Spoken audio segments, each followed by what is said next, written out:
Being a facilitator can be challenging. It's not always easy to stay focused when we are listening to others speak.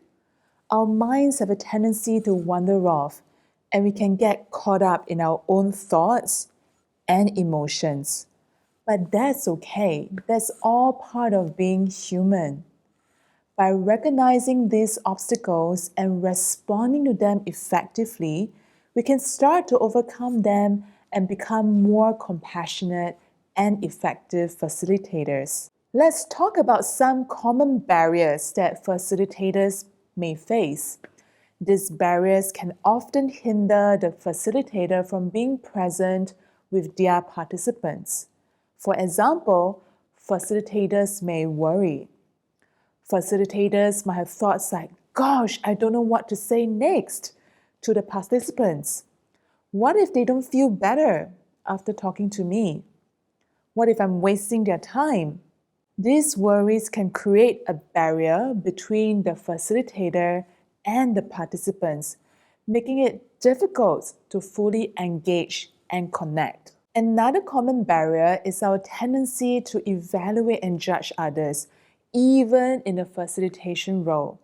We may catch ourselves thinking about how much our participants are complaining or how insignificant their problems seem to be.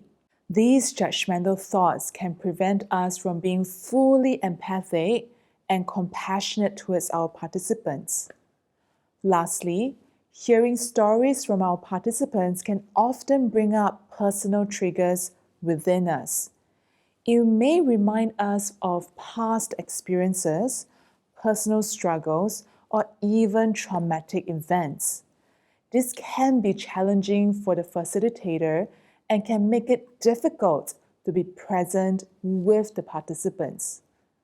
So, what can we do when we encounter these triggers? First and foremost is being aware that our minds are wandering off. If we can't be aware of it, then we can't do anything about it as well. Next, grounding ourselves back to the present moment. I've talked about grounding ourselves using our 5 senses. We can also be mindful of our emotions and be mindful of our thoughts that are popping up. We can accept that it's okay and human to have these emotions and thoughts and then choose to park all these thoughts aside. Next, we can also be using a soothing or supportive gesture to ground and calm ourselves as well. For instance, we can place a hand on our hearts, or we can place a hand on our belly, or just give ourselves a hug. So some people might find that this is too obvious for them when they are facilitating. You can do something a little more discreet by holding your arms like this, or just holding your hands like this and putting it on your lap. Experiment and try out all kinds of soothing gestures that work for you to calm you and to ground you. Another technique that works wonders for me is focusing on my sense of touch. For instance, feeling the contact with my seat, feeling my bottom being supported by the chair I'm sitting on, feeling my back being supported by my chair, and feeling my 2 feet on the ground, supported by the ground underneath me. So this is also another way of grounding ourselves in the present moment. Another strategy is to use breath. As we inhale, we can breathe in compassion for ourselves. And as we exhale, we can breathe out, sending compassion to the speaker. Breathing in compassion for ourselves allows us to reconnect with our body and nourish ourselves using our breath. Breathing out compassion for the speakers also helps us to connect better with them.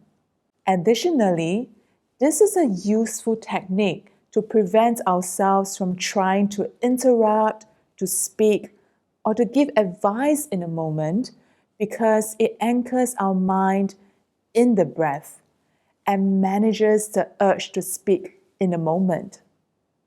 So, the next time you feel yourself drifting off, remember these tips to ground yourself back in the present moment and stay focused on the conversation at hand. Trust me, it's a game changer.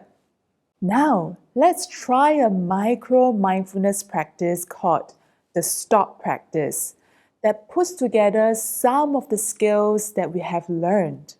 When you notice your mind starting to wander off, stop and take a deep breath and hit the pause button. Taking a few more deep breaths and just feeling your body starting to relax. Next, O is to observe what's happening in the moment. What thoughts are racing through your mind? Accept them. Don't judge them. Take a look at your emotions and give them a name. And finally, check in with your body. Are there any sensations like a tightness in your chest or a knot in your stomach? By doing all of this, you are being curious about yourself and tuning into your own needs. When you're feeling more centered and calm, you are ready to go to the next step, P, which is to proceed. As a facilitator, this means tuning into your participants and really hearing what they have to say.